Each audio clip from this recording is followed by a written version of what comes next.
भोकरदनमध्ये मतदान केंद्रावर बिघाड झालाय। 15 मिनिटांपासून दुरुस्तीचे काम सुरू आहे। मतदानाला विलंब होत असल्यानं मतदार देखील संतापलेले आहेत, नाराज झालेले आहेत।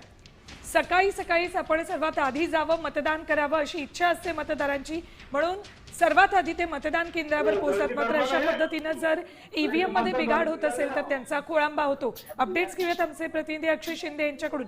अक्षय, साधारण किती वेळापासून मतदारांचा खोळंबा झालाय?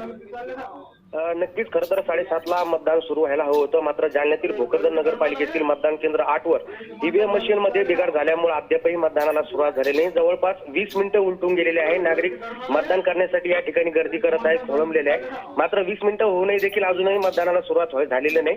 जालन्यातील 3 नगरपालिकेसाठी मतदान प्रक्रिया पार पडते आणि भोकरदनच्या मतदान केंद्र 8 वर सध्या ईव्हीएम मशीन मध्ये बिघाड झाल्यामुळे अद्यापही मतदानाला सुरुवात झाली नाही। त्यामुळे नागरिकांच्या रांगा लागलेल्या आपल्याला पाहायला मिळत आहेत आणि मतदारांमध्ये संतप्त भावना आहे, कारण एवढ्या थंडीत देखील सर्वप्रथम मतदार जे आहे ते मतदान करण्यासाठी मतदान केंद्रावर दाखल झालेले होते। मात्र 15 ते 20 मिनिटं उलटून देखील अद्यापही मतदानाला सुरुवात झालेली नाही। ईव्हीएम दुरुस्तीचं काम सुरू आहे, त्यामुळे 20 मिनिटं उलटूनही मतदारांना सुरुवात झालेली नसल्यामुळे मतदारांचा खोळंबा झालेला आहे। मशीन सुरू होताच तातडीनं मतदान सुरू होईल।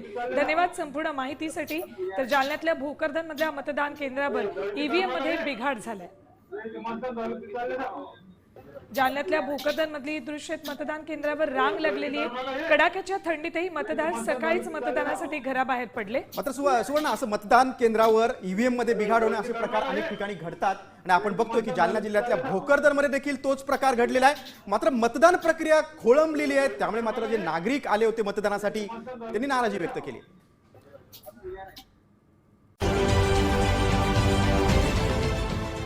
देश विदेशातील प्रत्येक घडामोडींचे लाईव्ह अपडेट मिळवण्यासाठी आता साम टीव्हीच्या सर्व सोशल मीडिया प्लॅटफॉर्मला लाईक, फॉलो आणि सबस्क्राईब करा।